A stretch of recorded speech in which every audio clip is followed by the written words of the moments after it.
Hello everyone, welcome to my channel. My name is Nidhi Sharma. आज हम करेंगे क्लास 10th साइंस चैप्टर 1 के previous 10 years के एमसीक्यूज़। तो चलिए आइए शुरू करते हैं। चलिए पहला एमसीक्यू देखते हैं क्या है। फर्स्ट क्वेश्चन है, electrolysis of water is a decomposition reaction. The mass ratio, किसकी mass ratio? Mass of hydrogen to mass of oxygen of hydrogen and oxygen gases liberated at the electrodes during the electrolysis of water is. इस question में हमें बताना है, कहता हमें पता है कि जो इलेक्ट्रोलिसिस ऑफ वाटर होता है ये कौन सी रिएक्शन है? ये डीकम्पोजिशन रिएक्शन है। कहता जब ये डीकम्पोजिशन होती है तो जो हाइड्रोजन और ऑक्सीजन की जो मास रेशो है, जो दोनों इलेक्ट्रोड्स पे निकलती है गैसेस की मास की रेशो, हमें वो बतानी है कि वो कितनी होती है। तो चलिए आइए देखते हैं वो कितनी होती है। इसको देखने के लिए सबसे पहले थोड़ा सा हम इसको रिकॉल करते हैं, किसको? इलेक्ट्रोलिसिस ऑफ वाटर को। आपको याद होगा इलेक्ट्रोलिसिस ऑफ वाटर की जो केमिकल इक्वेशन है वो क्या है, इसमें होता क्या है, जब वाटर में से इलेक्ट्रिसिटी पास की जाती है, जो जो वाटर है वो किस में ब्रेक होता है? हाइड्रोजन गैस में और ऑक्सीजन गैस में। जब हमने ये हमारी प्रीवियस वीडियो में चैप्टर समझा था तो हमने देखा था कि जब वाटर में से इलेक्ट्रिसिटी पास होती है तो हाइड्रोजन गैस निकलती है और ऑक्सीजन गैस निकलती है। वहाँ पे हमने इसकी वॉल्यूम की रेशो निकाली थी। किसकी रेशो निकाली थी? Volume of hydrogen to volume of oxygen की रेशो निकाली थी। तो अगर आपको याद हो तो क्या थी वो? 2:1। वैसे ही अभी हमें इस क्वेश्चन में मास की रेशो निकालनी है। किसके मास की? Mass of hydrogen to mass of oxygen की रेशो निकालनी है। तो चलिए आइए जल्दी से देखते हैं कि क्या होगी इसकी मास की रेशो। उसके लिए सबसे पहले यहाँ से हम इक्वेशन से ही स्टार्ट करेंगे। हमारे पास जब हमने वाटर में से इलेक्ट्रिक करंट को पास करवाया तो हमें क्या मिले? हमें दो मॉलिक्यूल्स किसके मिले? हाइड्रोजन गैस के मिले। उनके एक मॉलिक्यूल में कितने हाइड्रोजन के एटम होते हैं? 1 मॉलिक्यूल में कितने हाइड्रोजन के एटम्स होंगे? 2 एटम्स ऑफ हाइड्रोजन। और जो मास होता है हाइड्रोजन के एक एटम का मास कितना होता है? एक एटम का मास होता है 1 यूनिट। तो 2 का मास कितना हो गया? 2 into 1 is equal to 2 units. यहाँ पे हमारे पास कितने मॉलिक्यूल हैं? 2 मॉलिक्यूल हैं। किसके? हाइड्रोजन के। तो अगर एक मॉलिक्यूल का मास 2 है तो 2 मॉलिक्यूल का कितना हो जाएगा? 2 into 2 is equal to 4 units. तो हमारे पास मास ऑफ हाइड्रोजन मॉलिक्यूल, कितने मॉलिक्यूल? 2 मॉलिक्यूल्स का हमारे हाइड्रोजन का मास कितना आ गया? 4 यूनिट्स। सिमिलरली ऑक्सीजन का कितना मॉलिक्यूल है? एक मॉलिक्यूल है ऑक्सीजन का। एक मॉलिक्यूल में कितने ऑक्सीजन के एटम हैं? 2 एटम्स हैं हमारे पास ऑक्सीजन के। और जो एक ऑक्सीजन का एटम का मास कितना होता है? 16। तो 2 का कितना हो जाएगा? 32। और कितने मॉलिक्यूल हैं? एक मॉलिक्यूल। तो 1 इंटू 32 कितना आ जाएगा? 32 यूनिट्स आ जाएगा। तो अगर हम इन दोनों की रेशो निकालें तो इन दोनों की रेशो क्या हो जाएगी? Mass of hydrogen to mass of oxygen कितना हो जाएगा? 4:32। और अगर हम इसको सिंप्लीफाई करें तो कितना आ जाएगा? 1:8। तो हमारा आंसर कितना होगा? 1:8। चलिए अब हम अपने नेक्स्ट क्वेश्चन पे चलते हैं। नेक्स्ट क्वेश्चन क्या है? Consider the following reactions. हमें यहाँ पे कुछ रिएक्शंस दे रखी हैं। आइए देखते हैं रिएक्शंस क्या हैं। Dilute hydrochloric acid reacts with sodium hydroxide. Magnesium oxide reacts with dilute hydrochloric acid. Carbon dioxide reacts with sodium hydroxide. कहता जब ये सारी रिएक्शंस होंगी तो it is found that in each case, तो हमें हर केस में इनमें से क्या मिलेगा ये देखने से पहले आइए सबसे पहले जो ये केमिकल रिएक्शंस हैं इनको हम इक्वेशन की फॉर्म में लिख लेते हैं। तो चलिए आइए देखते हैं पहली केमिकल रिएक्शन है क्या। Dilute hydrochloric acid reacts with sodium hydroxide. Dilute hydrochloric acid मतलब HCl, किसके साथ रिएक्ट किया? सोडियम हाइड्रोक्साइड मतलब NaOH के साथ। जब इन दोनों ने आपस में रिएक्ट किया तो हमें क्या मिला? सोडियम क्लोराइड और साथ में क्या निकला?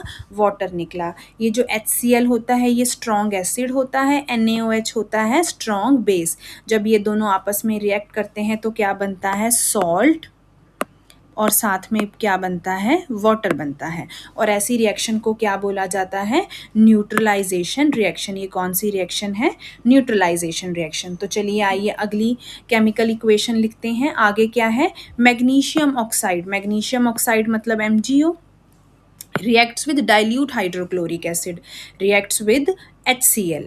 तो जब ये दोनों आपस में मिलते हैं मैग्नीशियम ऑक्साइड और HCl तो क्या बनता है, मैग्नीशियम क्लोराइड बनता है और साथ में क्या निकलता है बाहर, वाटर निकलता है। अब ये जो मैग्नीशियम ऑक्साइड होता है ये क्या होता है, बेसिक ऑक्साइड। क्या होता है magnesium oxide, basic oxide. Basic oxide किसकी तरह बिहेव करता है, बेस की तरह ही बिहेव करता है। और इसने किसके साथ रिएक्ट किया, हाइड्रोक्लोरिक एसिड के साथ रिएक्ट किया। मतलब बेसिक ऑक्साइड बेस की तरह रिएक्ट करता है और इसने एसिड के साथ रिएक्ट करके फिर से क्या बनाया, सॉल्ट प्लस वाटर। यहाँ भी हमें क्या मिला, सॉल्ट एंड वाटर। आइए नेक्स्ट रिएक्शन देखते हैं। नेक्स्ट क्या है, next is carbon dioxide reacts with sodium hydroxide. Carbon dioxide मतलब CO2 reacts with sodium hydroxide NaOH। जब ये दोनों आपस में मिलते हैं तो हमें क्या मिलता है, सोडियम कार्बोनेट और साथ में क्या निकला बाहर, वाटर निकला। क्या बाहर निकला, वाटर बाहर निकला। अब ये जो कार्बन डाइऑक्साइड होती है इसको क्या बोला जाता है, एसिडिक ऑक्साइड। ये कौन सा ऑक्साइड होता है, एसिडिक ऑक्साइड होता है। और जो NaOH है, NaOH क्या है, बेस है। अगेन एसिड और बेस आपस में मिलके इन्होंने क्या बनाया, सॉल्ट प्लस वाटर बनाया। तो मतलब इन तीनों रिएक्शंस में हमें क्या मिला, सॉल्ट एंड वाटर, जो कि हमारा कौन सा ऑप्शन है, ऑप्शन ए। कौन सा ऑप्शन है, ऑप्शन ए। तो ये क्या हो गया हमारा आंसर। चलिए अपने नेक्स्ट क्वेश्चन पे चलते हैं। नेक्स्ट क्वेश्चन देखिए क्या है, in which one of the following situation a chemical reaction does not occur. कहता यहाँ पे फॉलोइंग कुछ सिचुएशंस दे रखी हैं, हमें बताना है इनमें से किस में जो केमिकल रिएक्शन है वो नहीं होगी। आइए देखते हैं। सबसे पहले क्या है, milk is left open at room temperature during the summer. अगर मिल्क रूम टेम्परेचर पे बाहर पड़ा रहे तो केमिकल रिएक्शन होगी कि नहीं होगी, केमिकल रिएक्शन बिल्कुल होगी। गर्मियों में अगर दूध बाहर पड़ा रह जाए तो दूध का टेस्ट क्या हो जाता है, चेंज हो जाता है। दूध क्या हो जाएगा, मिल्क क्या हो जाएगा, सार हो जाएगा। क्या हो जाएगा, मिल्क सार हो जाएगा। नेक्स्ट क्या है, ग्रेप्स गेट्स फर्मेंटेड। जब ग्रेप्स की फर्मेंटेशन होती है तो क्या बनती है, अल्कोहल बनती है। क्या बनती है, अल्कोहल। इसका मतलब यहाँ पे भी केमिकल रिएक्शन हुई है। नेक्स्ट क्या है, an iron nail is left expose to humid atmosphere. कहता जो आयरन नेल है मतलब जो लोहे की बनी हुई चीज़ें हैं, जब वो एयर और वाटर के कांटेक्ट में आती हैं तो क्या होती हैं, उनकी होती है रस्टिंग। क्या होती है, उनकी रस्टिंग, मतलब उसके ऊपर क्या लग जाती है, जंग लग जाती है। नेक्स्ट क्या है, मेल्टिंग ऑफ ग्लेशियर्स। अब जो मेल्टिंग ऑफ ग्लेशियर्स है इसमें क्या हुआ, बर्फ क्या हुई, आइस जो है वो पिघल गई, मतलब आइस वाटर में कन्वर्ट हो गई। तो कोई नया सब्सटेंस नहीं बना। क्यों, क्योंकि कोई केमिकल कॉम्पोजिशन चेंज नहीं हुई है। तो इसका मतलब ये कौन सा चेंज हुआ, ये हुआ हमारा फिजिकल चेंज। तो जो पहले 3 केसेस थे यहाँ न्यू प्रोडक्ट फॉर्म हुआ था, तो ये कौन से चेंजेस थे, केमिकल चेंजेस।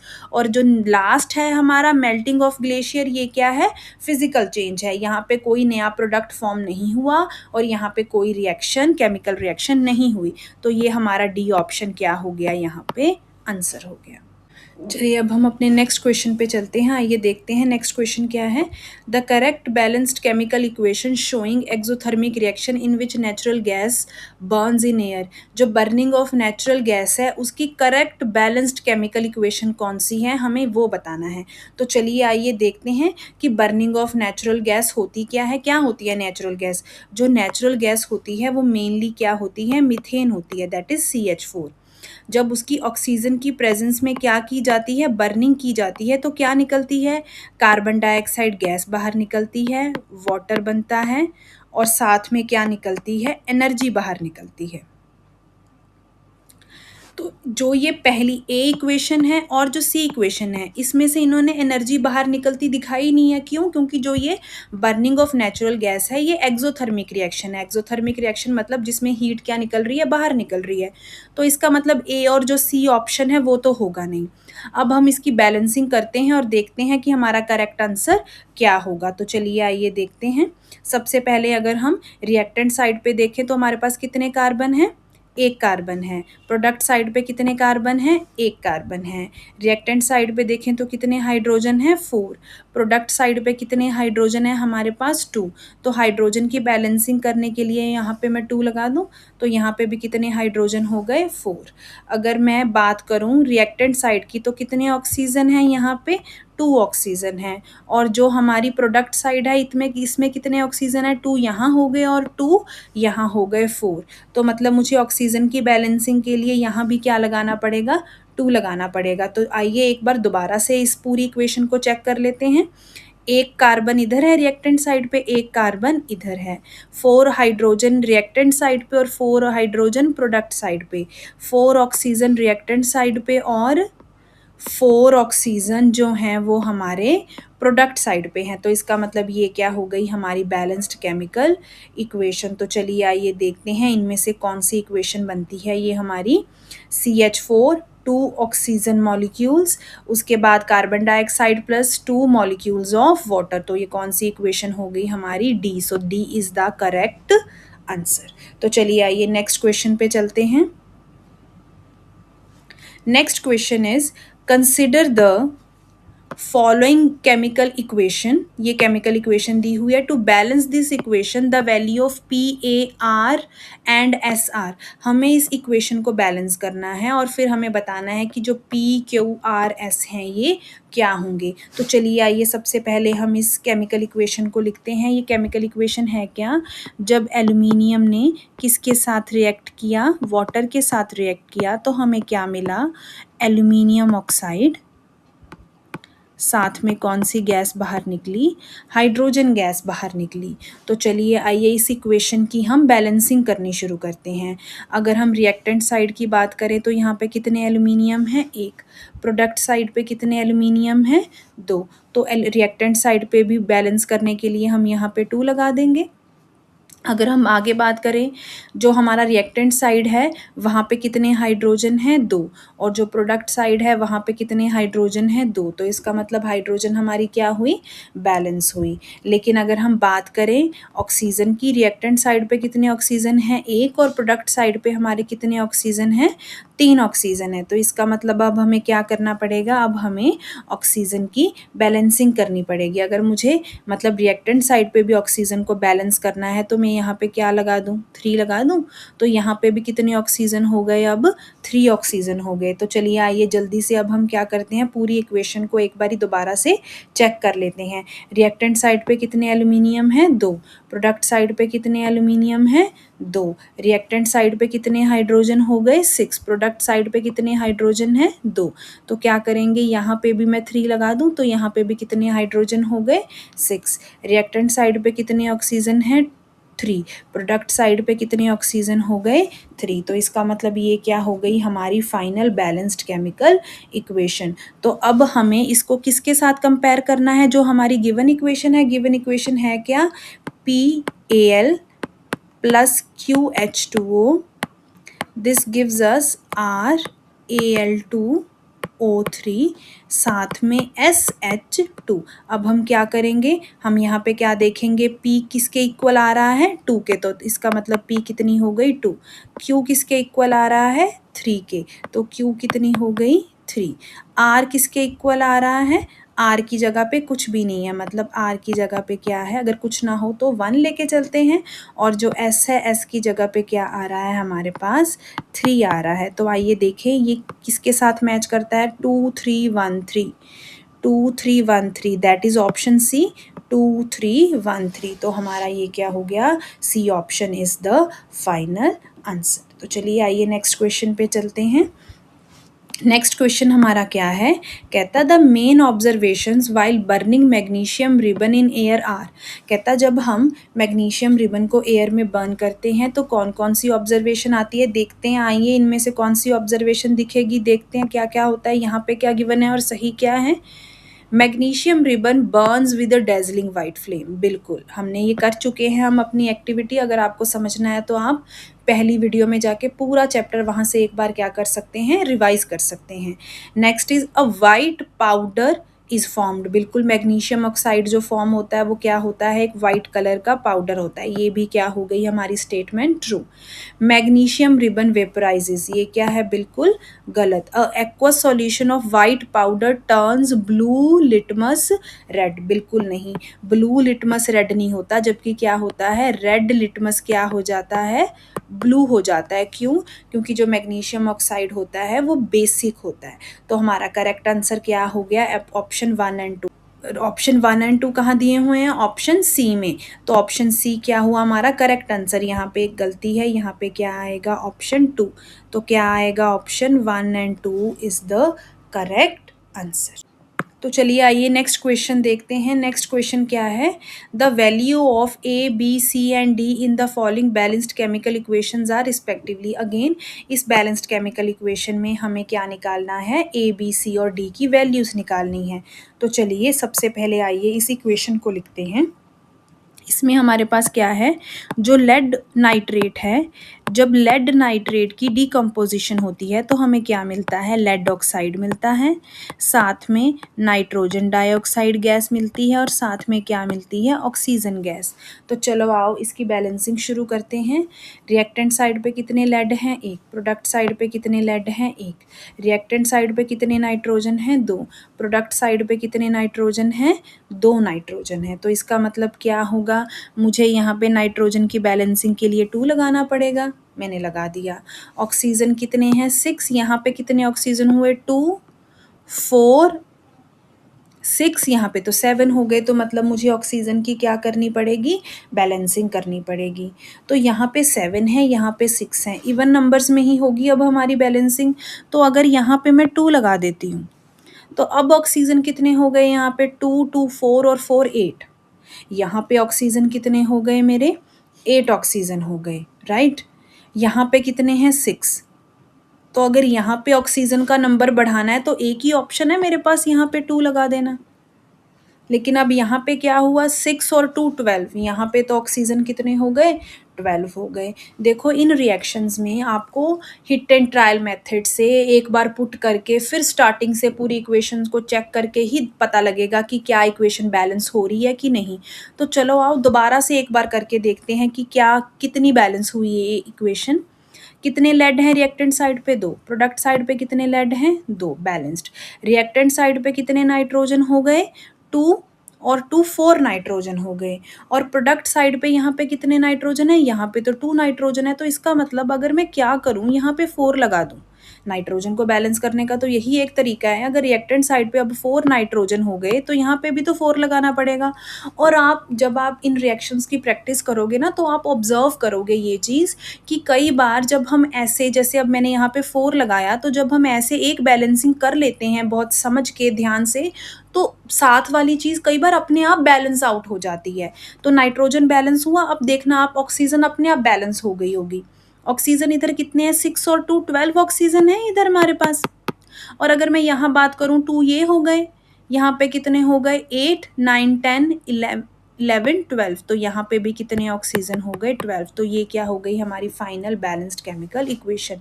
अब इसको हमने किसके साथ कंपेयर करना है, हमारी गिवन इक्वेशन के साथ। देखो ए कितना हो गया, यहाँ पे 2 हो गया, ए की जगह पे 2 पड़ा है। बी कितना हो गया, अगेन बी कितना हो गया हमारा 2। सी कितना हो गया, सी कितना हो गया हमारा यहाँ पे 4। इसको गिवन इक्वेशन के साथ कंपेयर कर लो। डी की जगह पे क्या है, कुछ नहीं, मतलब डी कितना हो गया 1। तो आंसर क्या आ गया, 2 2 4 1। देखे तो 2 2 4 1 कहाँ है, option D 2 2 4 1, that is the correct answer. तो चलिए आइए नेक्स्ट क्वेश्चन पे चलते हैं। नेक्स्ट क्वेश्चन क्या है, examples of thermal decomposition reactions are. कहता है ये आपको कुछ रिएक्शंस दी हुई हैं, इसमें से थर्मल डीकम्पोजिशन की रिएक्शन कौन कौन सी है। पहले तो जल्दी से रिकॉल करें, डीकम्पोजिशन रिएक्शन कौन सी होती थी, जिसमें एक सिंगल कंपाउंड एक से ज़्यादा सब्सटेंसेस में क्या होता है, ब्रेक होता है, उसको क्या बोलते हैं, डीकम्पोजिशन रिएक्शन। और जब हमने ये डीकम्पोजिशन रिएक्शन की थी तो ये डीकम्पोजिशन 3 तरीके से होती होती है, या तो हीट की हेल्प से, या तो लाइट की हेल्प से, या फिर इलेक्ट्रिसिटी की हेल्प से।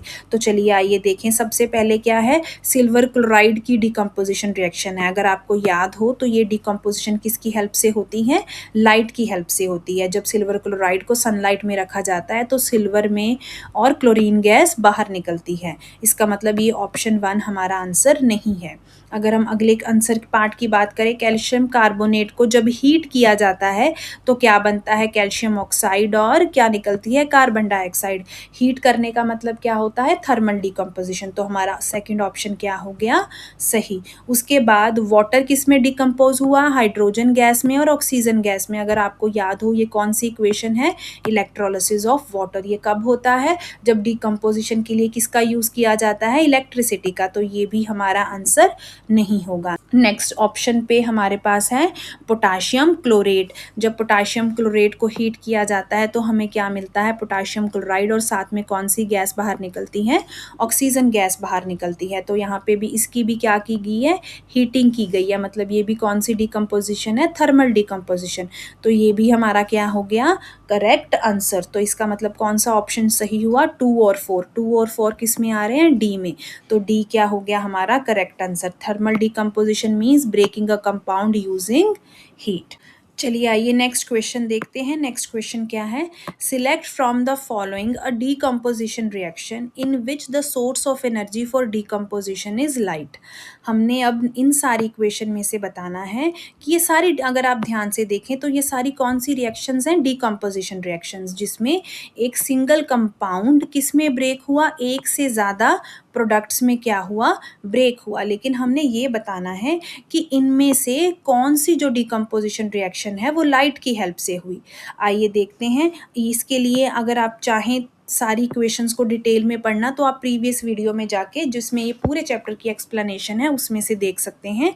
लेकिन आउट ऑफ दीज ऑल, जो सिल्वर ब्रोमाइड है, जब सिल्वर ब्रोमाइड को सनलाइट में रखा जाता है तो वो किस में ब्रेक होता है, सिल्वर में।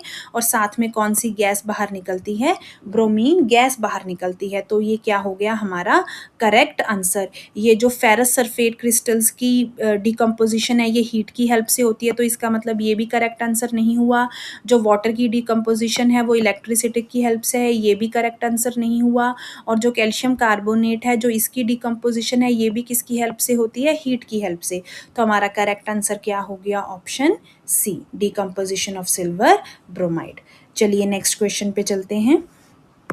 नेक्स्ट क्वेश्चन क्या है, when 2 ml of sodium hydroxide solution is added to a few pieces of granulated zinc in a test tube. कहता जब 2 ml सोडियम हाइड्रोक्साइड को, NaOH को हम किस में ऐड करते हैं, few pieces of granulated zinc in a test tube. उसमें हम क्या डालते हैं, कुछ ग्रेन्यूल्स डालते हैं, किसके, जिंक के। एंड देन वार्म, उसके बाद हम उसको गर्म करते हैं। The reaction that occurs can be written in the form of balanced chemical equation. कहता जो इनमें रिएक्शन होगी उस रिएक्शन को बैलेंस्ड केमिकल इक्वेशन की फॉर्म में लिखो। तो चलिए आइए लिखते हैं। सबसे पहले देखते हैं ये केमिकल इक्वेशन है क्या। इसमें हमने क्या किया, सोडियम हाइड्रोक्साइड सॉल्यूशन मतलब NaOH, इसमें हमने क्या डाले, कुछ जिंक के ग्रेन्यूल्स डाले, मतलब Zn डाला। जब जिंक NaOH के साथ रिएक्ट करता है तो हमें क्या मिलता है, sodium zincate, that is ZnO2 क्या मिलता है, सोडियम जिंकेट। और साथ में बाहर क्या निकलती है, हाइड्रोजन गैस बाहर निकलती है। तो अगर हम यहाँ पे देखें तो जो पहली इक्वेशन, फर्स्ट इक्वेशन और जो फोर्थ इक्वेशन है, यहाँ पे वाटर बाहर निकल रहा है, तो इसका मतलब ये इक्वेशन तो बिल्कुल ही गलत हो गई। और उसके बाद अगर हम सी ऑप्शन देखें तो यहाँ पे सोडियम जिंकेट का फॉर्मूला भी गलत है। तो इसका मतलब यहाँ पे अगर हम बैलेंसिंग ना भी करें, वैसे आपको करनी चाहिए, उसने बैलेंस्ड केमिकल इक्वेशन बोला है, लेकिन अगर हम स्मार्टली देखें तो हम क्या ऑब्जर्व करेंगे कि ये सी ऑप्शन भी गलत हो गया, सोडियम जिंकेट का फॉर्मूला है। तो कौन सी ऑप्शन बची, B option is the correct answer. लेकिन हम आइए इसको एक बार बैलेंस करके एक बार चेक भी कर लेते हैं। अगर हम ध्यान से देखें, रिएक्टेंट साइड पे कितने सोडियम है, 1, प्रोडक्ट साइड पे कितने सोडियम है, 2। तो सोडियम की बैलेंसिंग के लिए यहाँ पे 2 लगाना पड़ेगा। रिएक्टेंट साइड पे कितने ऑक्सीजन है, 2। प्रोडक्ट साइड पे कितने ऑक्सीजन है, 2, बैलेंस्ड। रिएक्टेंट साइड पे कितने हाइड्रोजन है, 2। प्रोडक्ट साइड पे कितने हाइड्रोजन है, 2, अगेन बैलेंस्ड। रिएक्टेंट साइड पे कितने जिंक हैं, 1। प्रोडक्ट साइड पे कितने जिंक हैं 1, तो इसका मतलब ये क्या हो गई हमारी बैलेंस्ड केमिकल इक्वेशन। तो इस तरीके से भी हमारा आंसर क्या आ रहा है, ऑप्शन बी। चलिए आइए नेक्स्ट क्वेश्चन पे चलते हैं। नेक्स्ट क्वेश्चन क्या है, select from the following a process in which a combination reaction involve. हमें यहाँ पे कुछ रिएक्शंस दे रखी हैं, हमें बताना है इनमें से कौन सी जो रिएक्शन है वो कम्बिनेशन रिएक्शन है। अब कम्बिनेशन रिएक्शन आपको पता होगा कौन सी रिएक्शन होती है जिसमें एक से ज़्यादा रिएक्टेंट्स कंबाइन करके क्या देते हैं, सिंगल प्रोडक्ट देते हैं। तो आइए देखते हैं इनमें से कौन सी जो रिएक्शन है वो कम्बिनेशन रिएक्शन है। सबसे पहले क्या है, ब्लैक एंड वाइट फोटोग्राफी। अगर आपको याद हो, जो सिल्वर क्लोराइड और सिल्वर ब्रोमाइड की जो डिकम्पोजिशन है वो किस में यूज़ होती है, ब्लैक एंड वाइट फोटोग्राफी में।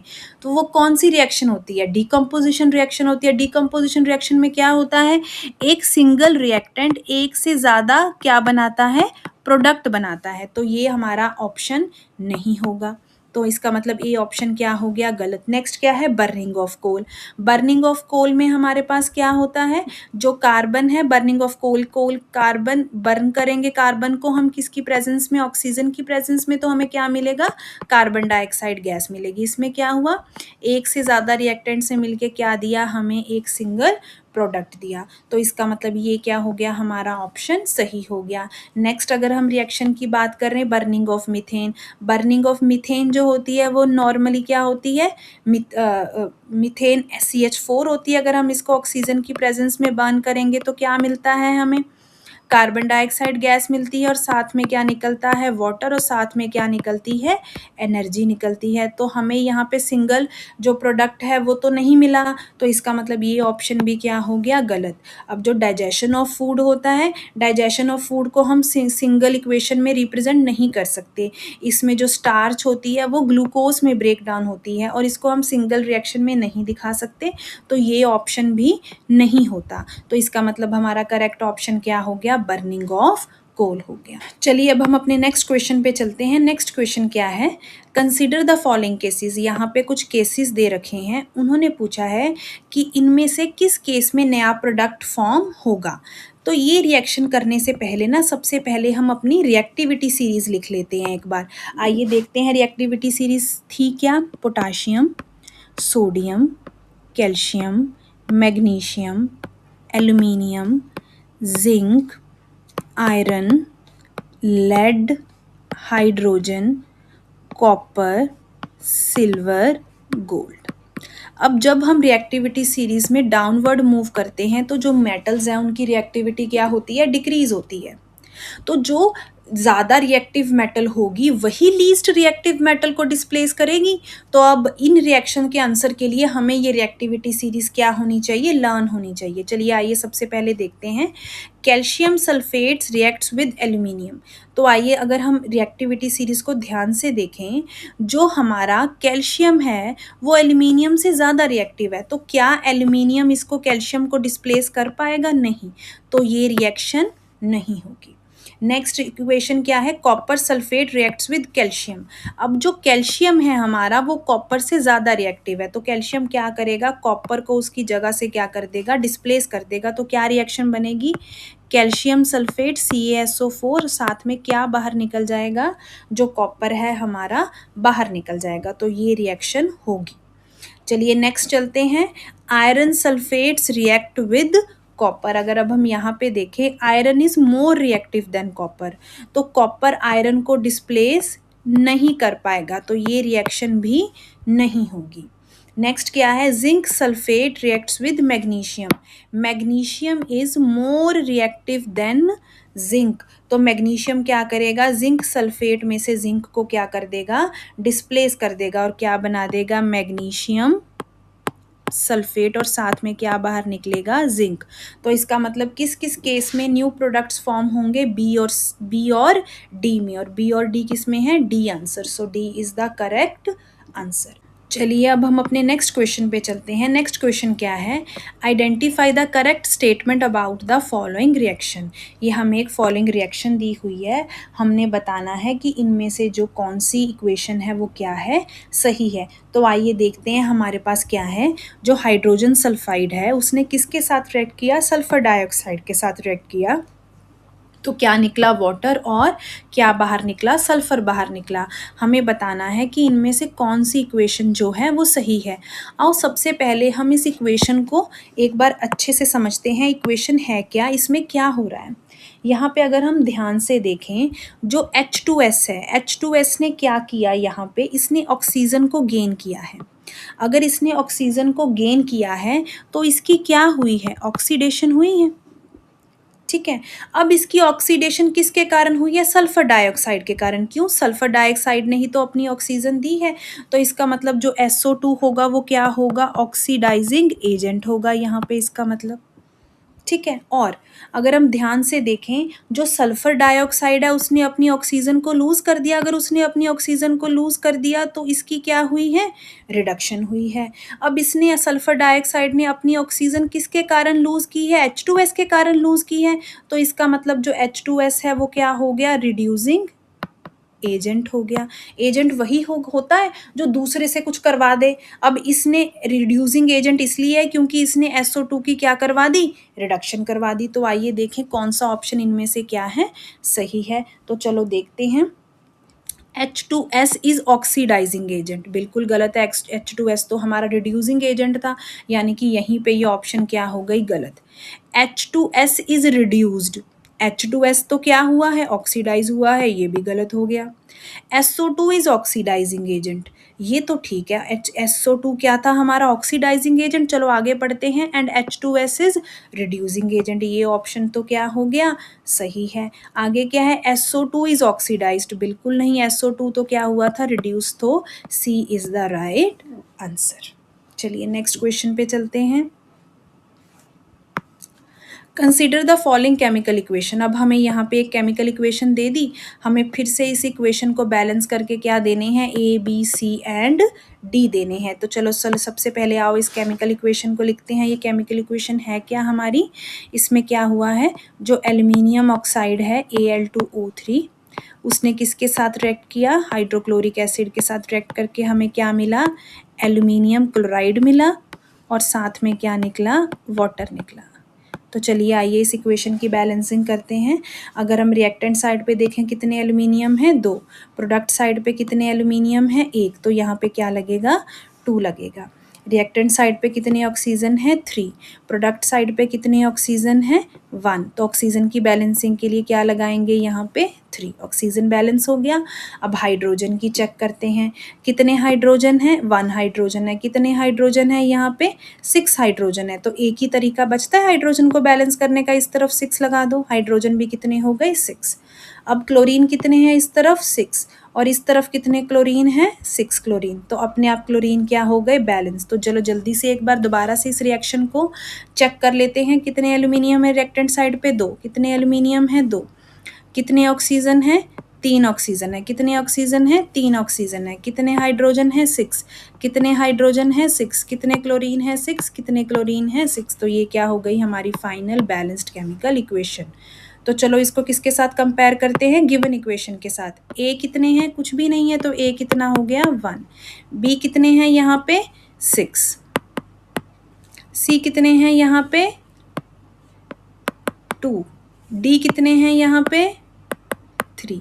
1 6 2 3। आओ देखें तो कौन सा आंसर है, 1 6 2 3, that is option A, 1 6 2 3, that is our final balanced chemical equation.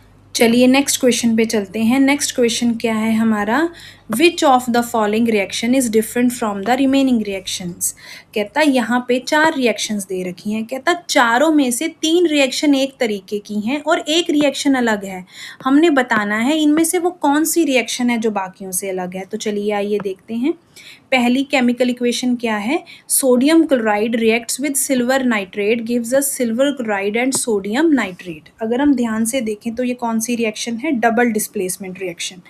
Na positive Cl negative, Ag positive NO3 negative. यहाँ पे क्या हुआ है, exchange of ions between the compounds. अगर हम नेक्स्ट इक्वेशन की बात करें, हमारी नेक्स्ट इक्वेशन हमारी क्या है, कैल्शियम ऑक्साइड ने वाटर के साथ रिएक्ट करके क्या बनाया, कैल्शियम हाइड्रोक्साइड बनाया। यहाँ एक से ज़्यादा रिएक्टेंट्स ने कंबाइन करके क्या दिया, एक सिंगल प्रोडक्ट दिया। तो ये कौन सी रिएक्शन हो गई, ये हमारी हो गई कॉम्बिनेशन रिएक्शन। नेक्स्ट इक्वेशन क्या है? नेक्स्ट इक्वेशन में पोटाशियम नाइट्रेट ने किसके साथ रिएक्ट किया? सल्फ्यूरिक एसिड के साथ रिएक्ट किया और मिलके क्या बनाया? पोटाशियम हाइड्रोजन सल्फेट और साथ में क्या निकला बाहर? Nitric acid. तो जो ये रिएक्शन है ये भी कौन सी रिएक्शन है? Double displacement reaction. K positive NO3 negative, H positive SO4 -2। यहाँ पे भी क्या हुआ है? Exchange of ion between the compounds. Next reaction क्या है हमारी? Zinc chloride reacts with hydrogen sulphide. तो क्या बना? जिंक सल्फाइड बना और साथ में क्या निकला? HCl बाहर। ये भी कौन सी रिएक्शन है? Double displacement reaction. इसमें भी क्या हुआ है? Exchange of ions between the compounds. क्या हुआ है यहाँ पे? Zn+2 Cl negative, H positive S-2। यहाँ भी क्या हुआ है? Exchange of ions between the compounds. तो इसका मतलब कौन सी? ये तीन कौन सी हो गई? Double displacement. तो कौन सी एक अलग है? B, that is calcium oxide reacts with water gives us calcium hydroxide. That is our correct answer because this is a combination reaction. Next question is, the reaction is given to us, zinc reacts with acetic acid. जब zinc ने acetic acid के साथ react किया तो हमें क्या मिला? Zinc acetate मिला। साथ में क्या निकली बाहर? हाइड्रोजन गैस बाहर निकली। हमें बताना है ये कौन सी रिएक्शन है। अब यहाँ पे हुआ क्या? जो जिंक है, zinc is more reactive than hydrogen. तो जिंक ने हाइड्रोजन को उसकी जगह से डिस्प्लेस करके क्या बना दिया? जिंक एसीटेट बना दिया और साथ में क्या बाहर निकली? हाइड्रोजन गैस बाहर निकली। तो इसका मतलब ये कौन सी रिएक्शन हुई? Displacement reaction. कौन सा आंसर हुआ? B. Reason, zinc displaces hydrogen from acetic acid to form zinc acetate and hydrogen gas. चलिए नेक्स्ट क्वेश्चन पे चलते हैं। नेक्स्ट क्वेश्चन क्या है? To balance the following chemical equation the values of the coefficient X Y Z must be. हमें इस chemical equation को balance करना है और एक्स वाई जेड के क्या देने हैं? कोफिशिएंट। चलिए आइए सबसे पहले हम केमिकल इक्वेशन लिखते हैं। केमिकल इक्वेशन है क्या? Zinc nitrate decomposes to zinc oxide plus nitrogen dioxide gas बाहर निकली। साथ में कौन सी गैस बाहर निकली? Oxygen gas. तो चलिए आइए इस इक्वेशन की बैलेंसिंग करते हैं। रिएक्टेंट साइड पे कितने जिंक हैं? एक। प्रोडक्ट साइड पे कितने जिंक हैं? एक। रिएक्टेंट साइड पे कितने नाइट्रोजन हैं? दो। प्रोडक्ट साइड पे कितने नाइट्रोजन हैं? एक। कर दे नाइट्रोजन की बैलेंसिंग, क्या लगा दें यहाँ पे? दो लगा देते हैं। आगे देखो ऑक्सीजन कितने हैं यहाँ पे? 6। यहाँ पे कितने ऑक्सीजन हैं? 4, 5, 6, 7 ऑक्सीजन है।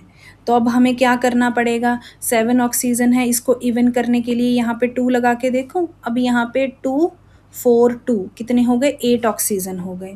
तो यहाँ पे 6 हैं। तो यहाँ पे कोई ऑप्शन नहीं है, 2 ही लगा सकते हैं। हमने पहले भी पीछे भी ऐसी एक बैलेंसिंग करी थी। 2 लगाने पे क्या हो गया? अब ऑक्सीजन कितने हो गए यहाँ पे? 12 ऑक्सीजन हो गए। अब ऑक्सीजन की बैलेंसिंग कैसे करें? तो चलिए आइए सबसे पहले एक बार दोबारा से शुरू से इक्वेशन को देखते हैं। जब हम स्टार्टिंग से इसको बैलेंस करने लगेंगे ना तो हम अल्टीमेटली अपने फाइनल रिजल्ट तक पहुंचते हैं। कोई एक ऐसा एलिमेंट आएगा जिसको बैलेंस करते करते हमारी सारी इक्वेशन बैलेंस हो जाएगी। जिंक कितने हैं रिएक्टेंट साइड पे? 2। प्रोडक्ट साइड पे कितने जिंक हैं? 2। रिएक्टेंट साइड पे अब कितने नाइट्रोजन हो गए? 2 और 2 4। तो इसका मतलब यहाँ पे मैं क्या लगा दूँ? 4 लगा दूँ। नाइट्रोजन कितने हो गए? बैलेंस हो गए नाइट्रोजन। ऑक्सीजन कितने हो गए? 6 और 2 12। अब ऑक्सीजन देखो 2, 8, 10, 11, 12 ऑक्सीजन भी क्या हो गए? Balance. So this is our final balanced chemical equation. तो अब इसको कंपेयर करो। x कितना हो गया मेरे पास? 2। y कितना हो गया? 2। z कितना हो गया? 4। तो आंसर क्या आ गया? 2 2 4। 2 2 4 is option C is correct answer, that is 2 2 4। चलिए नेक्स्ट क्वेश्चन पे चलते हैं। नेक्स्ट क्वेश्चन क्या है? Which of the following is a redox reaction but not a combination reaction. कहता इनमें से जो ये फॉलोइंग रिएक्शन दे रखी हैं इनमें से कौन सी रिएक्शन जो है वो रिडॉक्स रिएक्शन है लेकिन कम्बिनेशन रिएक्शन नहीं है। तो चलिए आइए देखते हैं। सबसे पहले पहली रिएक्शन में क्या हुआ? जो पहली रिएक्शन है हमारी इस रिएक्शन में कार्बन ने ऑक्सीजन के साथ कंबाइन करके क्या बनाई, कार्बन डाइऑक्साइड बनाई। अब इसमें क्या हुआ, एक से ज़्यादा सब्सटेंसेस ने आपस में कंबाइन करके एक सिंगल प्रोडक्ट बनाया। कम्बिनेशन रिएक्शन ऐसी होती है जिसमें एक से ज़्यादा रिएक्टेंट मिलके क्या बनाते हैं, सिंगल प्रोडक्ट। तो पहली रिएक्शन कम्बिनेशन रिएक्शन हो गई। दूसरी रिएक्शन में भी क्या हुआ, हाइड्रोजन और ऑक्सीजन दो सब्सटेंसेस ने मिलके एक सिंगल प्रोडक्ट बनाया, तो ये भी कम्बिनेशन रिएक्शन हो गई। तीसरी रिएक्शन क्या है, इसमें भी मैग्नीशियम को ऑक्सीजन की प्रेजेंस में बर्न किया गया, मैग्नीशियम ऑक्साइड बना। एक से ज़्यादा रिएक्टेंट ने मिलके क्या बनाया, एक सिंगल प्रोडक्ट। लेकिन अगर हम अपनी डी ऑप्शन को देखें तो D option is the correct answer. क्यों, इसमें जो क्या है हमारा आयरन ऑक्साइड ने जब कार्बन मोनोऑक्साइड के साथ रिएक्ट किया तो क्या मिला, आयरन मिला, और साथ में कौन सी गैस बाहर निकली, कार्बन डाइऑक्साइड गैस। तो जो है ये कम्बिनेशन रिएक्शन को फॉलो नहीं करती। तो हमारा करेक्ट आंसर क्या हुआ, ऑप्शन डी। तो इसका मतलब क्या है, जो ऑप्शन डी है वो कम्बिनेशन रिएक्शन नहीं है। और ये रिएक्शन कौन सी रिएक्शन है, रिडॉक्स रिएक्शन। और रिडॉक्स रिएक्शन के बारे में भी समझ लेते हैं। रिडॉक्स रिएक्शन कौन सी रिएक्शन होती थी, ऐसी रिएक्शन जिसमें एक ही रिएक्शन में क्या हो रहा है, ऑक्सीडेशन भी हो रही है और रिडक्शन भी हो रही है। तो आइए इसको जल्दी से एक बार समझें, क्या है इसी रिडॉक्स रिएक्शन क्यों है। अगर हम बात करें इस रिएक्शन में, जो ये हमारा आयरन ऑक्साइड है, आयरन ऑक्साइड ने क्या किया, अपनी ऑक्सीजन को लूज़ कर दिया। अगर इसने ऑक्सीजन को लूज़ किया है तो इसकी क्या हो गई, रिडक्शन हो गई। और यहाँ पे अगर हम कार्बन मोनोऑक्साइड की बात करें तो वो क्या बन गया, कार्बन डाइऑक्साइड बन गया, मतलब उसने ऑक्सीजन को गेन कर लिया। तो इसका मतलब इसकी क्या हो गई, ऑक्सीडेशन हो गई। और जो ये आयरन ऑक्साइड की रिडक्शन हुई है किसके कारण हुई है, क्योंकि कार्बन मोनोऑक्साइड ने उसकी एक ऑक्सीजन ले ली, तो इसकी रिडक्शन किसके कारण हुई, कार्बन मोनोऑक्साइड के कारण। तो इसका मतलब जो कार्बन मोनोऑक्साइड क्या है, रिड्यूसिंग एजेंट है हमारा। और ये जो हमारा Fe2O3 है जिसकी रिडक्शन हुई है, ये किसके कारण हुई है, कार्बन मोनोऑक्साइड के कारण रिडक्शन हुई है इसकी। तो कार्बन मोनोऑक्साइड क्या हो गया, रिड्यूसिंग एजेंट। ऐसे ही जो कार्बन मोनोऑक्साइड की ऑक्सीडेशन हुई है, ये किसके कारण हुई है, कार्बन आयरन ऑक्साइड के कारण हुई है। तो इसका मतलब आयरन ऑक्साइड हमारा क्या हो गया, ऑक्सीडाइजिंग एजेंट हो गया। तो ये इसका मतलब एक ही रिएक्शन में ऑक्सीडेशन भी हो रही है और रिडक्शन भी हो रही है। तो ये कौन सी रिएक्शन हो गई, हमारी रिडॉक्स रिएक्शन। चलिए नेक्स्ट क्वेश्चन पे चलते हैं। नेक्स्ट क्वेश्चन क्या है, when aqueous solution of potassium iodide, कहता है एक्वस सॉल्यूशन लिया किसका, पोटाशियम आयोडाइड का, and lead nitrate are mix, किस किस को मिक्स कराया गया, पोटाशियम आयोडाइड को और लेड नाइट्रेट मतलब PbNO3 ट्वाइस को आपस में क्या करवाया गया, मिक्स किया गया, रिएक्ट करवाया गया। And insoluble substance separates out, कहता है एक इनसॉल्यूबल सब्सटेंस सेपरेट आउट हुआ, बाहर निकला इनसॉल्यूबल सब्सटेंस। जो इनसॉल्यूबल सब्सटेंस होता है उसको प्रेसिपिटेट बोलते हैं हम। The chemical equation for the reaction involved, हमें केमिकल इक्वेशन लिखनी है। तो चलिए आइए देखते हैं, जब पोटाशियम आयोडाइड लेड नाइट्रेट के साथ रिएक्ट करता है तो क्या निकलता है, लेड आयोडाइड निकलता है, और साथ में क्या मिलता है हमें, पोटाशियम नाइट्रेट KNO3। अब ये जो लेड आयोडाइड होता है ये क्या होते हैं, येलो कलर के प्रेसिपिटेट्स होते हैं। क्या होते हैं, येलो कलर के प्रेसिपिटेट्स। इसी को तो बोला गया है इनसॉल्यूबल सब्सटेंस। ये जो प्रेसिपिटेट होते हैं ये कब मिलते हैं हमें, जब दो सॉल्यूबल सब्सटेंसेस आपस में मिलते हैं, उनके मिलने से एक इनसॉल्यूबल अगर हमें सब्सटेंस मिलता है जिसको प्रेसिपिटेट्स बोलते हैं, वो मिलते हैं हमें, उनको क्या बोला जाता है, प्रेसिपिटेट बोला जाता है। और ऐसी रिएक्शन को क्या बोला जाता है, प्रेसिपिटेशन रिएक्शन बोला जाता है। तो चलिए आइए जल्दी से इस रिएक्शन को बैलेंस करते हैं और अपना आंसर देखते हैं कि इनमें से हमारा आंसर कौन सा होगा। चलिए आइए एलिमिनेट करके देखें कि कौन कौन सी चीज़ एलिमिनेट हो रही है। अब जब ये आपस में रिएक्ट करेंगे तो PbI2 और KNO3 बनेगा, है ना। लेकिन अगर हम ए इक्वेशन में देखें, इसने तो सिर्फ Pb लिख दिया, यहाँ पे भी सिर्फ Pb लिख दिया। तो इसका मतलब ये दोनों इक्वेशंस तो हमारी क्या हो गई, गलत हो गई। और यहाँ पे भी जो लेड नाइट्रेट होता है उसका फॉर्मूला क्या होता है, PbNO3 ट्वाइस होता है। तो इसका मतलब डी ऑप्शन भी क्या हो गया, गलत। तो मतलब बैलेंसिंग के बिना ही हमें पता चल गया कि हमारा सी ऑप्शन सही है। लेकिन फिर भी चलो हम इसको बैलेंस करके देखते हैं। रिएक्टेंट साइड पे कितने पोटाशियम है, एक पोटाशियम है। प्रोडक्ट साइड पे कितने पोटाशियम है, एक पोटाशियम है।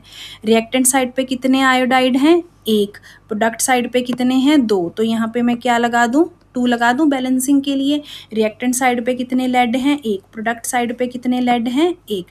रिएक्टेंट साइड पे कितने नाइट्रोजन हैं, 2। प्रोडक्ट साइड पे कितने नाइट्रोजन हैं, 1। 2 लगाना पड़ेगा। रिएक्टेंट साइड पे कितने ऑक्सीजन हो गए, यहाँ पे 6 हो गए। प्रोडक्ट साइड पे भी कितने ऑक्सीजन हो गए, 6। तो आइए जल्दी से दोबारा से इस इक्वेशन को चेक करें। कितने पोटाशियम है, 2। पोटाशियम भी बैलेंस हो गए, 2। कितने आयोडीन हैं, 2। यहाँ पे कितने आयोडीन हैं, 2। कितने लेड हैं, 1। कितने लेड हैं यहाँ पे, 1। कितने नाइट्रोजन हैं, 2। कितने नाइट्रोजन हैं, 2। कितने ऑक्सीजन है, 6। कितने ऑक्सीजन है हमारे पास, 6। तो ये क्या हो गई हमारी फाइनल बैलेंस्ड केमिकल इक्वेशन। तो चेक करें क्या आ गया, 2Ki, PbNO3 twice, PbI2, 2KNO3। तो ये क्या हो गया हमारा, B option is the right answer. तो चलो नेक्स्ट क्वेश्चन पे चलते हैं। नेक्स्ट क्वेश्चन क्या है हमारा, the balanced chemical equation showing the reaction between quicklime and water. कहता क्विकलाइम और वाटर जब आपस में रिएक्ट करते हैं तो क्या बनता है, और इनमें से चूज करो कि बैलेंस्ड केमिकल रिएक्शन भी कौन सी है। तो चलिए जल्दी से रिएक्शन लिख लेते हैं। किसने रिएक्ट किया, क्विकलाइम ने। क्विकलाइम क्या होता है, CaO, वाटर के साथ H2O के साथ रिएक्ट करके क्या बनता है, स्लेक्ड लाइम, कैल्शियम हाइड्रोक्साइड। और साथ में हमेशा एक्सोथर्मिक रिएक्शन है, हीट क्या निकलेगी, बाहर निकलेगी। तो चलिए आइए देखते हैं कौन सा ऑप्शन सही होगा, लेकिन उसके लिए देखें कौन कौन सी चीज़ यहाँ पे गलत है जिसको हम एलिमिनेट कर सकते हैं। अगर हम देखें तो जो कैल्शियम हाइड्रोक्साइड का फॉर्मूला होता है वो CaOH ट्वाइस होता है। तो ए ऑप्शन गलत हो गई और साथ में डी ऑप्शन भी क्या हो गई, गलत। मतलब बी और सी में से हमें देखना पड़ेगा कि हमारा राइट आंसर कौन सा होगा। अगर हम देखें तो कैल्शियम हाइड्रोक्साइड और हीट बाहर निकलेगी, बी में तो हाइड्रोजन गैस भी बाहर निकल रही है, ये भी गलत हो गया। तो कौन सा आंसर सही हुआ, सी। मतलब बैलेंसिंग के बिना ही हमें पता चल गया कि हमारा सी आंसर सही है। लेकिन हम जल्दी से बैलेंस भी करके देखते हैं। रिएक्टेंट साइड पे कितने कैल्शियम है, 1। प्रोडक्ट साइड पे कितने कैल्शियम है, 1। रिएक्टेंट साइड पे कितने ऑक्सीजन है, 2। प्रोडक्ट साइड पे कितने ऑक्सीजन है, 2। रिएक्टेंट साइड पे कितने हाइड्रोजन है, 2। प्रोडक्ट साइड पे कितने हाइड्रोजन है, 2। तो यानी कि ये क्या हो गई हमारी इक्वेशन ऑलरेडी बैलेंस है। तो कौन सा आंसर सही हुआ, C answer is the right option. It is a combination reaction and exothermic. Why? Because heat is coming out. चलो नेक्स्ट क्वेश्चन क्या है, sodium reacts with water to form sodium hydroxide. कहता सोडियम ने किसके साथ react किया, water के साथ, H2O के साथ, और हमें क्या मिला, सोडियम हाइड्रोक्साइड। मतलब हमें NaOH मिला और साथ में क्या बाहर निकली, हाइड्रोजन गैस बाहर निकली। ठीक है, ये रिएक्शन होगी। The balanced equation which represent the equation. अब हमें बैलेंस्ड इक्वेशन देनी है, क्या होगी। तो चलिए आइए देखते हैं, इसको बैलेंस करते हैं। रिएक्टेंट साइड पे कितने सोडियम होंगे, कितने सोडियम है, 1। प्रोडक्ट साइड पे कितने सोडियम है, 1। अगर आप देखें तो ये सारी रिएक्शंस मैंने अपने जो प्रीवियस वीडियो है उसमें समझा रखी हैं, उनमें इन सब की बैलेंसिंग थी। और जब मैंने बैलेंसिंग करवाई भी थी, बैलेंसिंग के साथ मैंने जर्नली भी रिएक्शंस एक्सप्लेन की थी, तो आप वो वीडियो देख सकते हैं। सोडियम बैलेंस है, कितने हाइड्रोजन है, 2। कितने हाइड्रोजन है यहाँ पे, 3 हाइड्रोजन हो गए। तो हाइड्रोजन को यहाँ पे भी 3 से मुझे 4 बनाना पड़ेगा। 2 लगा दूँ यहाँ पे 4 हो गए, और यहाँ पे 2 लगा दूँ यहाँ पे भी क्या हो जाएंगे, 4। हाइड्रोजन की क्या हो गई, बैलेंसिंग। ऑक्सीजन कितने हो गए, 2। ऑक्सीजन कितने हो गए यहाँ पे, ऑक्सीजन भी कितने हो गए, 2। तो एक बार दोबारा से चेक कर ले, 1 सोडियम, यहाँ पे 2 सोडियम है, तो सोडियम की भी 2 लगा के बैलेंसिंग करनी पड़ेगी। Sodium balanced. हाइड्रोजन कितने हैं, 4। हाइड्रोजन कितने हैं, 2 और 2 4। ऑक्सीजन कितने हैं, 2। ऑक्सीजन कितने हैं, 2। तो ये कौन सी हो गई हमारी फाइनल बैलेंस्ड केमिकल इक्वेशन। इस इक्वेशन में हुआ क्या है, सोडियम ज़्यादा रिएक्टिव होने के कारण उसने हाइड्रोजन को क्या कर दिया, उसकी जगह से रिप्लेस करके क्या बना दिया, सोडियम हाइड्रो ऑक्साइड बना दिया। तो ये कौन सी रिएक्शन हुई, डिस्प्लेसमेंट रिएक्शन। चलिए नेक्स्ट क्वेश्चन पे चलते हैं। नेक्स्ट क्वेश्चन क्या है, कहता it is important to balance the chemical equations to justify the law of conservation of mass. बिल्कुल, law of conservation of mass क्या कहता है, mass can neither be created nor be destroyed in a chemical reaction. Mass reactants का और product का क्या रहता है, बराबर रहता है। कहता है ये इसको ओबे करना जरूरी है। Which of the following statements of the law is incorrect. कहता है ये कुछ स्टेटमेंट्स हैं, हमें बतानी है कौन सी स्टेटमेंट जो है वो इनकरेक्ट है। तो चलिए आइए जल्दी से सारी स्टेटमेंट्स देखते हैं। The total mass of the element present in the reactant is equal to the total mass of element present in the product. बिल्कुल सही बात है। Next is the number of atoms of each element remains the same before and after chemical reaction, बिल्कुल। The chemical composition of the reactants is the same before and after, बिल्कुल chemical, बिल्कुल गलत। जो chemical reaction होती है उसका मतलब यही होता है कि जो फाइनली प्रोडक्ट्स बनेंगे उसकी केमिकल कॉम्पोजिशन क्या होगी, बिल्कुल डिफरेंट होगी, वो डिफरेंट एलिमेंट से मिलके बनेगा। तो ये ऑप्शन क्या हो गया, गलत हो गया। Next is mass can neither be created nor can it be destroyed in a chemical reaction, ये भी क्या है स्टेटमेंट सही। तो इनमें से कौन सी जो स्टेटमेंट है वो इनकरेक्ट है, that is option C, the chemical composition of the reactant is same before and after the reaction. चलिए नेक्स्ट क्वेश्चन पे चलते हैं। नेक्स्ट क्वेश्चन में क्या है, हमें यहाँ पे एक केमिकल इक्वेशन दे दी, हमें बताना है the above reaction is a an, इनमें से कौन सी रिएक्शन है। कहता है ये डिस्प्लेसमेंट रिएक्शन है, एंडोथर्मिक रिएक्शन है, एक्सोथर्मिक रिएक्शन है कि न्यूट्रलाइजेशन रिएक्शन है। अब सबसे पहले हम ये रिएक्शन देखते हैं, ये रिएक्शन क्या है। इस रिएक्शन में ग्लूकोज ने ऑक्सीजन के साथ कंबाइन करके क्या दिया, कार्बन डाइऑक्साइड, वाटर, और साथ में पता है इसमें क्या निकलती है, एनर्जी बाहर निकलती है। अगर आपको याद हो तो ये कौन सी प्रोसेस है, रेस्पिरेशन की प्रोसेस है, जिसमें जो फूड में जो ग्लूकोज प्रेजेंट होता है वो ऑक्सीजन के साथ कंबाइन करता है, तो बॉडी को क्या मिलती है, डे टू डे लाइफ की एक्टिविटीज़ करने के लिए एनर्जी मिलती है, और साथ में कार्बन डाइऑक्साइड और वाटर बाहर निकलता है। तो इसका मतलब जिसमें एनर्जी बाहर निकले, एनर्जी एग्जिट करे, तो वो कौन सी रिएक्शन होती है, एक्सोथर्मिक रिएक्शन। तो इसका मतलब ये कौन सी रिएक्शन हो गई, एक्सोथर्मिक। तो correct answer is exothermic reaction. चलिए अब हम नेक्स्ट क्वेश्चन पे चलते हैं। नेक्स्ट क्वेश्चन क्या है, which of the following statements about the reaction given below are correct. यहाँ पे हमें एक रिएक्शन दे रखी है, हमें बताना है कि कौन सी स्टेटमेंट इस रिएक्शन के बारे में सही है। तो आइए सबसे पहले जल्दी से हम इस रिएक्शन को समझते हैं। इसमें हुआ क्या, जो हमारा MnO2 है वो किस में चेंज हो गया, MnCl2 में। मतलब जो मैग्नीज डाइऑक्साइड था वो मैग्नीज क्लोराइड में चेंज हो गया। मतलब मैग्नीज ने अपनी ऑक्सीजन को क्या कर दिया, लूज कर दिया। अगर कोई ऑक्सीजन लूज कर दे तो उसकी क्या होती है, रिडक्शन। मतलब इसकी क्या हो गई, रिडक्शन हो गई। और जो HCl है वो किस में चेंज हो गया, Cl2 में। तो इसने क्या लूज कर दी, अपनी हाइड्रोजन। हमने पढ़ा था कि gain of oxygen and loss of hydrogen is called oxidation. तो मतलब HCl की क्या हो गई, ऑक्सीडेशन हो गई। आगे चलते हैं। अब ये जो MnO2 है, जो मैग्नीज डाइऑक्साइड है, इसकी रिडक्शन किसके कारण हुई, इसकी रिडक्शन हुई HCl के कारण। तो इसका मतलब HCl क्या हो गया, रिड्यूसिंग एजेंट हो गया।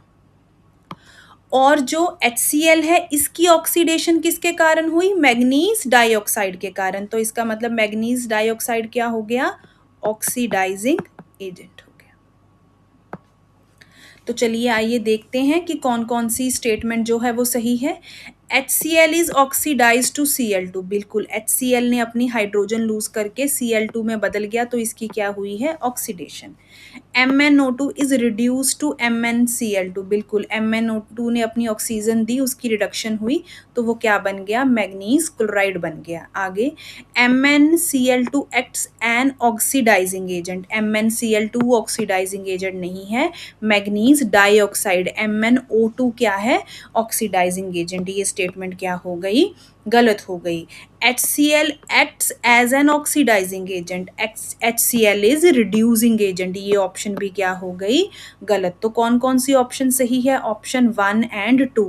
ऑप्शन 1 एंड 2 किस में आ रहा है, सी आंसर में। तो हमारा सी क्या हो गया, हमारा राइट आंसर। चलिए आइए नेक्स्ट क्वेश्चन पे चलते हैं। नेक्स्ट क्वेश्चन क्या है, कंसीडर द फॉलोइंग प्रोसेसेस। ये नीचे हमें कुछ प्रोसेसेस दे रखी हैं, हमें बताना है कि इनमें से एंडोथर्मिक प्रोसेस कौन सी है। वह एंडोथर्मिक प्रोसेस कौन सी होती है, ऐसी प्रोसेस जिसमें हीट क्या करे, एंटर करे। मतलब जिस प्रोसेस को करवाने के लिए हमें हीट देनी पड़े, ऐसी प्रोसेस को क्या बोलते हैं, एंडोथर्मिक प्रोसेस। तो चलिए आइए देखते हैं कौन कौन सी प्रोसेसेस दे रखी हैं। Dilution of sulphuric acid, dilution of sulphuric acid का मतलब क्या है कि कॉन्सनट्रेटेड सल्फ्यूरिक एसिड से उसको क्या बनाना, डाइल्यूट बनाना। मतलब जब हम वाटर ऐड करते हैं एसिड में तो क्या हो जाता है, जो एसिड है वो डाइल्यूट हो जाता है। लेकिन इस प्रोसेस में एक ध्यान देना होता है कि हमें हमेशा जो एसिड है उसको वाटर में ऐड करना होता है। Always add acid to water. इसका रीज़न क्या है, जब हम एसिड को डाइल्यूट करते हैं तो बहुत ज़्यादा एनर्जी बाहर निकलती है। अगर हम एसिड में वाटर डाल देंगे तो क्या होता है, इतनी सडनली एनर्जी रिलीज होती है कि जो एसिड है वो हमारे स्प्लैश होके ऊपर पड़ सकता है। तो इसमें हमेशा क्या करते हैं, always add acid to water. अब इसमें हीट अगर बाहर निकल रही है तो इसका मतलब क्या हो गई, ये एक्सोथर्मिक। तो ये आंसर क्या हो गया हमारा, फॉल्स हो गया।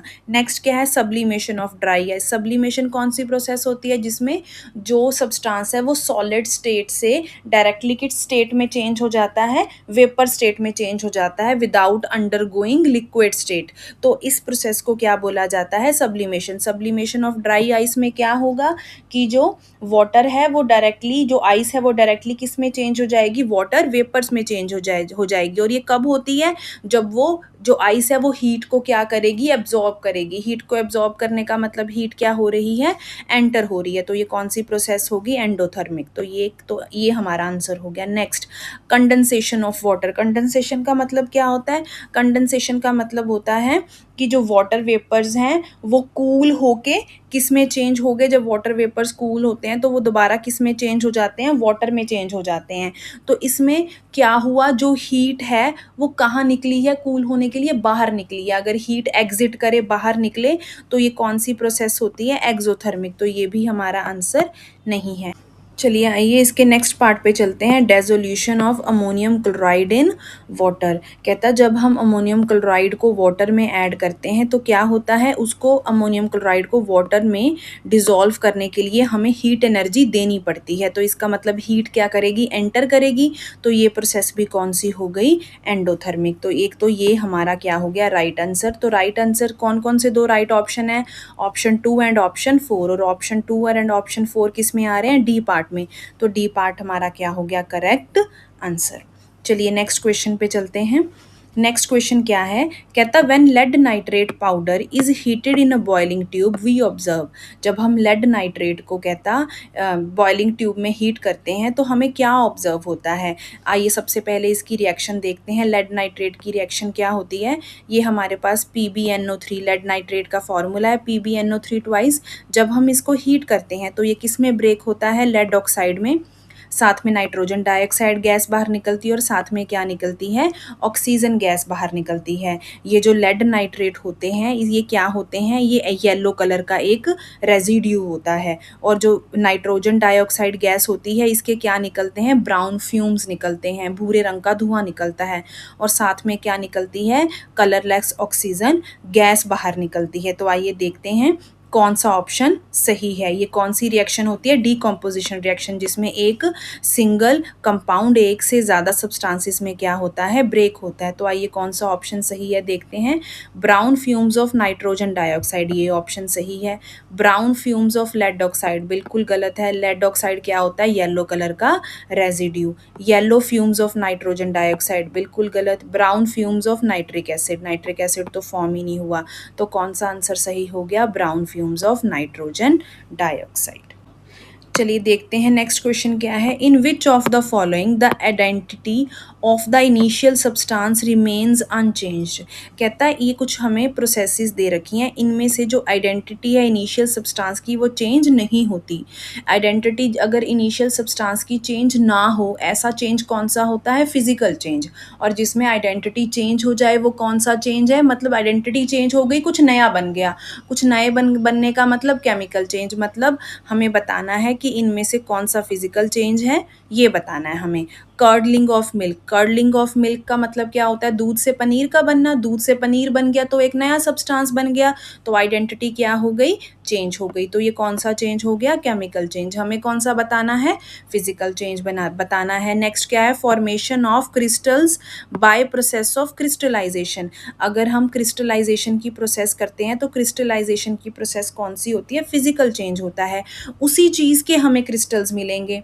मान लो हम हमारे पास वाटर में शुगर डिज़ोल्व्ड है, अगर हम उसको हीट करेंगे तो जो वाटर है वो वाटर भाप बन के उड़ जाएगा और हमें क्या मिल जाएंगे, शुगर के क्रिस्टल्स मिल जाएंगे। तो ये कौन सा चेंज हुआ, फिजिकल चेंज हुआ। तो ये क्या हो गया हमारा राइट आंसर। नेक्स्ट क्या है, फर्मेंटेशन ऑफ ग्रेप्स। जब ग्रेप्स की फर्मेंटेशन होती है तो क्या फॉर्म होता है, एल्कोहल फॉर्म होती है। तो ये ऑप्शन भी क्या हो गया गलत, क्योंकि इसमें क्या हो गया, नया सब्सटेंस बन गया। ये कौन सा चेंज है, केमिकल चेंज। नेक्स्ट क्या है, डाइजेशन ऑफ फूड। जब फूड का डाइजेशन होता है तो वो स्मॉल न्यूट्रिएंट्स में ब्रेक होता है, तो नया सब्सटेंस बन गया, तो ये भी केमिकल चेंज हो गया। तो ये भी ऑप्शन क्या हो गया, गलत हो गया। तो इसका मतलब हमारा राइट आंसर क्या है, formation of crystals by process of crystallisation. देखिए crystallisation is a physical change, so substance remains the same. तो इसका मतलब हमारा कौन सा ऑप्शन सही हुआ, ऑप्शन बी। चलिए आइए नेक्स्ट क्वेश्चन पे चलते हैं। When hydrogen sulphide gas is pass through a blue solution of copper sulphate. कहता जब हाइड्रोजन सल्फाइड मतलब H2S को किस में से पास करवाया जाता है, blue solution of copper sulphate. किस में से पास करवाया गया, कॉपर सल्फेट में से, मतलब CuSO4 में से। तो क्या हुआ, अ black precipitate of copper sulphide is obtained.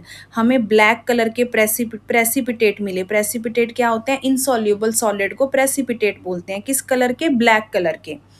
और साथ में क्या मिला, and sulphuric acid remains in the solution. और साथ में सॉल्यूशन में क्या मिला हमें, सल्फ्यूरिक एसिड। हमें बताना है कि इनमें से ये किस टाइप ऑफ रिएक्शन की एग्जाम्पल है। चलिए आइए देखते हैं। अगर हम ध्यान से देखें, यहाँ हमारे पास क्या है, Cu+2 आयंस और सल्फेट आयंस SO4-2। यहाँ पे हाइड्रोजन आयंस और सल्फाइड आयंस S-2। तो हमारे पास क्या होगा, जो ये कॉपर आयंस हैं इन्होंने किसके साथ कंबाइन किया, सल्फाइड आयंस के साथ कंबाइन करके क्या बना दिया, कॉपर सल्फाइड। और जो ये हाइड्रोजन आयंस हैं इन्होंने सल्फेट आयन के साथ मिलके क्या बना दिया, सल्फ्यूरिक एसिड H2SO4 बना दिया। तो यहाँ पे क्या हुआ, exchange of ions between the compounds. तो exchange of ions between the compounds किस में होता है, डबल डिस्प्लेसमेंट रिएक्शन में। तो ये कौन सी रिएक्शन, टाइप ऑफ रिएक्शन हो गई, डबल डिस्प्लेसमेंट। चलिए आइए नेक्स्ट क्वेश्चन पे चलते हैं। नेक्स्ट क्वेश्चन क्या है, कहता है in a double displacement reaction such as reaction between sodium sulphate and barium chloride solution. कहता है इस रिएक्शन में हुआ क्या। आइए जल्दी से सबसे पहले इसकी रिएक्शन लिख लेते हैं। ये केमिकल रिएक्शन है क्या, सोडियम सल्फेट Na2SO4। कहता है इसने किसके साथ कंबाइन किया, बेरियम क्लोराइड BaCl2 के साथ कंबाइन किया। जब सोडियम सल्फेट और बेरियम क्लोराइड आपस में रिएक्ट करते हैं तो क्या बनता है, बेरियम सल्फेट BaSO4, साथ में क्या मिलता है हमें, सोडियम क्लोराइड मिलता है। अब अगर हम यहाँ ध्यान से देखें तो यहाँ पे हुआ क्या, sodium ions Na positive, sulphate ions क्या होते हैं, SO4-2, barium ions Ba+2, chloride ions Cl negative. यहाँ पे क्या हुआ, सोडियम आयंस ने किसके साथ कंबाइन कर लिया, क्लोराइड आयंस के साथ कंबाइन करके NaCl सोडियम क्लोराइड बना दिया। बेरियम आयंस ने सल्फेट आयंस के साथ कंबाइन करके क्या बना दिया, बेरियम सल्फेट बना दिया। तो यहाँ पे क्या हुआ, exchange of ions between the compounds. और अगर exchange of ions between the compounds हो तो ये कौन सी रिएक्शन हो गई, डबल डिस्प्लेसमेंट रिएक्शन हो गई। और जो ये बेरियम सल्फेट होते हैं ये हमने पहले भी बहुत बार कर रखी है, ये क्या होते हैं, वाइट कलर के प्रेसिपिटेट्स। वाइट कलर के प्रेसिपिटेट्स का मतलब क्या होता है, वाइट कलर के इनसॉल्यूबल सॉलिड्स होते हैं। तो चलिए आइए देखते हैं इनमें से कौन कौन सी जो हमारा ऑप्शन है वो क्या है, सही है। पहला ऑप्शन क्या है, exchange of atoms takes place. ये हमेशा याद रखना है, बहुत बच्चे इसमें कंफ्यूज हो जाते हैं। यहाँ एक्सचेंज ऑफ एटम्स नहीं होता, यहाँ एक्सचेंज ऑफ आयंस होता है। तो कौन सा ऑप्शन सही हो गया, B option, exchange of ions takes place.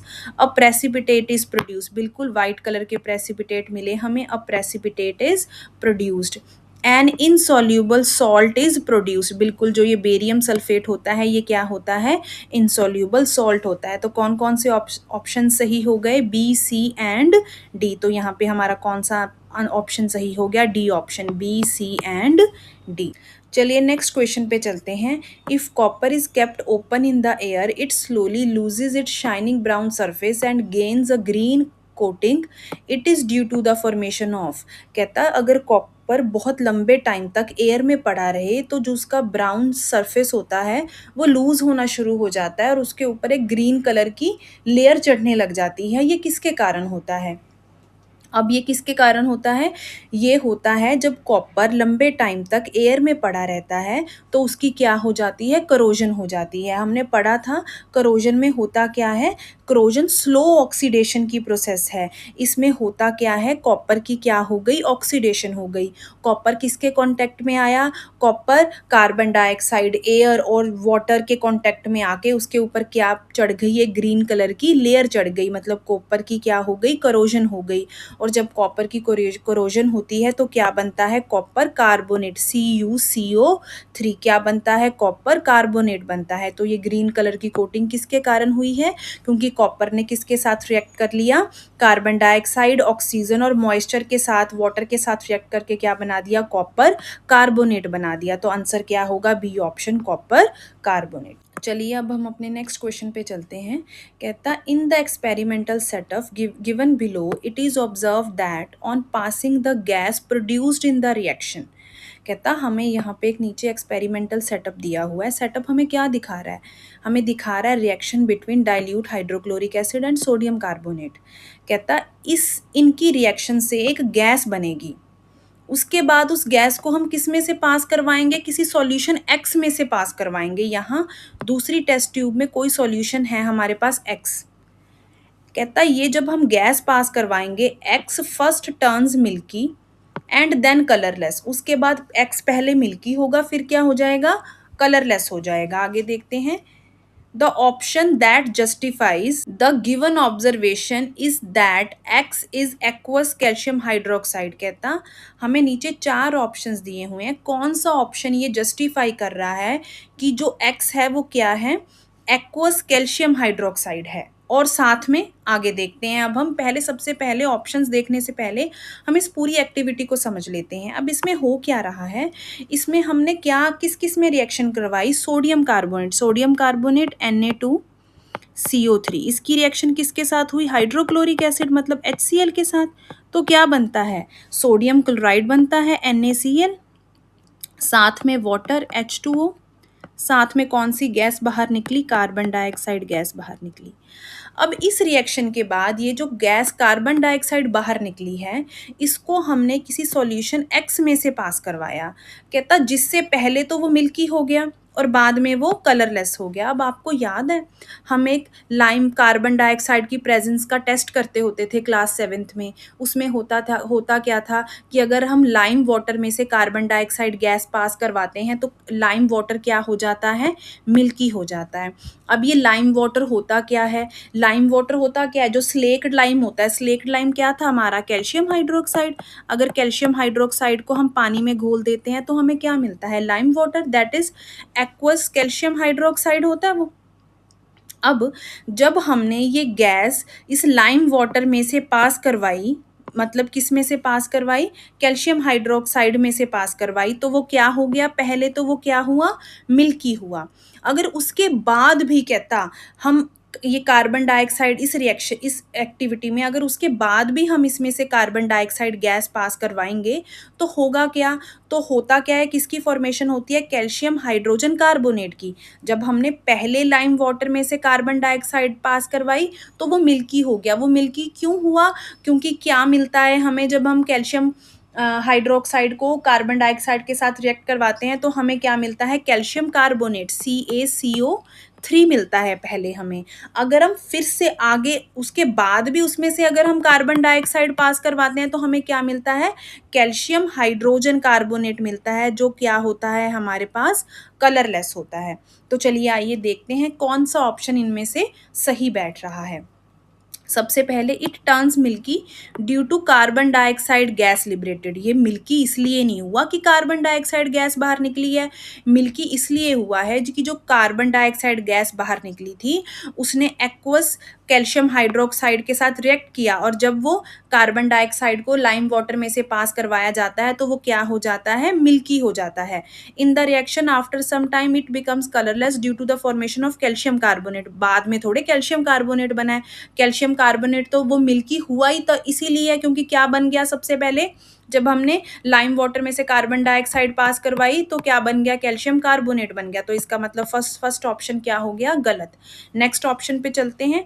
It turns milky due to the formation of calcium carbonate. बिल्कुल, वो मिल्की क्यों हुआ, क्योंकि जब लाइम वाटर में से कार्बन डाइऑक्साइड पास होती है तो क्या बनता है, कैल्शियम कार्बोनेट बनता है, जो क्या होता है, वाइट कलर का होता है, सॉलिड होता है, जिसके कारण वो क्या हो गया, मिल्की हो गया। And on passing excess of carbon dioxide it becomes colourless due to formation of calcium hydrogen carbonate. मैंने आपको वो तभी बताया था, जब हम उसमें से आगे further carbon dioxide gas pass करवाते हैं तो क्या बनता है, कैल्शियम हाइड्रोजन कार्बोनेट बनता है, which is soluble in water. तो ये ऑप्शन क्या हो गया हमारा, सही हो गया। चलिए आगे देखते हैं। कहता है it turns milky due to passing of carbon dioxide. ये पासिंग ऑफ कार्बन डाइऑक्साइड से मिल्की नहीं हुआ, ये कैल्शियम कार्बोनेट्स के बनने के कारण मिल्की हुआ है। तो ये ऑप्शन भी क्या हो गई, गलत। Next, the carbon dioxide liberated during the reaction turns lime water milky due to formation of calcium hydrogen carbonate. बिल्कुल गलत। कैल्शियम, ये मिल्की कैल्शियम हाइड्रोजन कार्बोनेट के कारण नहीं हुआ, किसके कारण हुआ है, कैल्शियम कार्बोनेट के कारण हुआ है। तो ये ऑप्शन भी क्या हो गई, गलत। तो इसका मतलब हमारा राइट आंसर कौन सा है, it turns milky due to formation of calcium carbonate and on passing excess of carbon dioxide it becomes colorless due to formation of calcium hydrogen carbonate which is soluble in water। तो चलिए आइए देखते हैं, इसका right option B हो गया। इसकी explanation भी देखते हैं। सबसे पहले क्या हुआ, सॉल्यूशन एक्स क्या था, एक्वस कैल्शियम हाइड्रोक्साइड, जो कि क्या था, लाइम वाटर था। अब इसमें से क्या पास करवाई गई, कार्बन डाइऑक्साइड। जब ये कार्बन डाइऑक्साइड के साथ रिएक्ट करता है तो क्या बनता है, कैल्शियम कार्बोनेट बनता है। ये वाइट कलर के क्या होते हैं, सॉलिड, मतलब वाइट कलर का क्या होता है, प्रेसिपिटेट। इसी कारण क्या हो गया, सॉल्यूशन टर्न्स मिल्की। लेकिन अगर हम उसमें से आगे भी फर्दर क्या पास करवाते हैं, कार्बन डाइऑक्साइड गैस पास करवाते हैं तो क्या बनता है, कैल्शियम हाइड्रोजन कार्बोनेट बनता है, जो कि क्या होता है, सॉल्यूबल होता है, और जो सॉल्यूशन जिसके कारण दोबारा से क्या हो जाता है, कलरलेस। होपफुली आपको ये वीडियो पसंद आया होगा। अगर आपको ये वीडियो पसंद आया तो मेरे चैनल को लाइक, शेयर और सब्सक्राइब ज़रूर करें।